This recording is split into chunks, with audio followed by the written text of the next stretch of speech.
Hello everyone, আমি এখন আছি নেপালে একটি সাসপেনশন ব্রিজে। নেপালের মধ্যে পাহাড়ি রাস্তাগুলোতে এরকম সাসপেনশন ব্রিজগুলো দেখা যায় মাঝে মধ্যে, যেগুলো পাহাড়ের লং ডিস্টেন্স থাকে।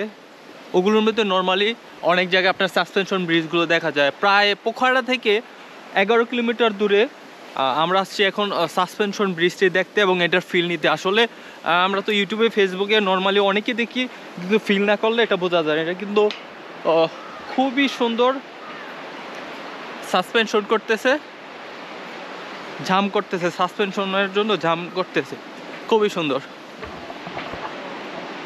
অনেক সুন্দর। হে কাকা, হ্যালো, সে হাই। হাই। কাকা তার পার্সোনাল ব্লগ করতেছিল, খুবই সুন্দর।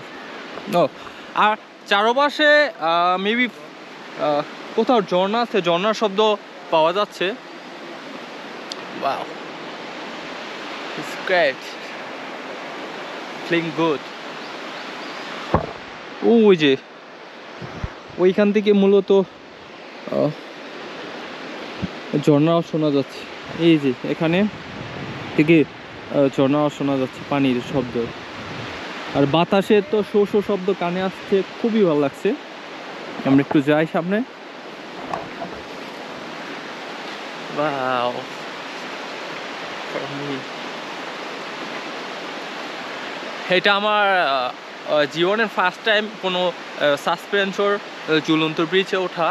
নর্মালি তো রাঙামাটিতে উঠছে, এগুলো তো ভোকা সাকল, বাংলাদেশ এগুলো খুবই ছোট, জাস্ট সিম্পল। এটা একদম কত সুন্দর লাগছে দেখতে।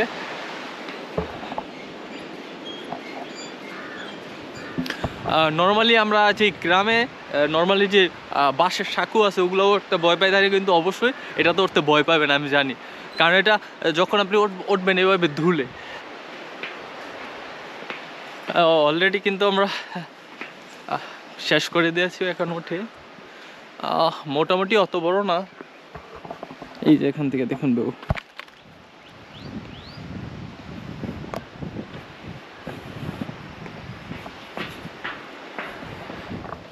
মাঝে মাঝে এরকম সুন্দর দৃশ্যগুলো আপনাদের সাথে উপভোগ করি।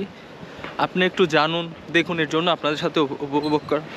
ভিডিওটি ভালো লাগলে অবশ্যই একটি লাইক এবং কমেন্ট করতে বলবেন না। টাটা, দেখা হচ্ছে নতুন কোনো সুন্দর জায়গায়, নতুন কোনো ব্লগে। টাটা।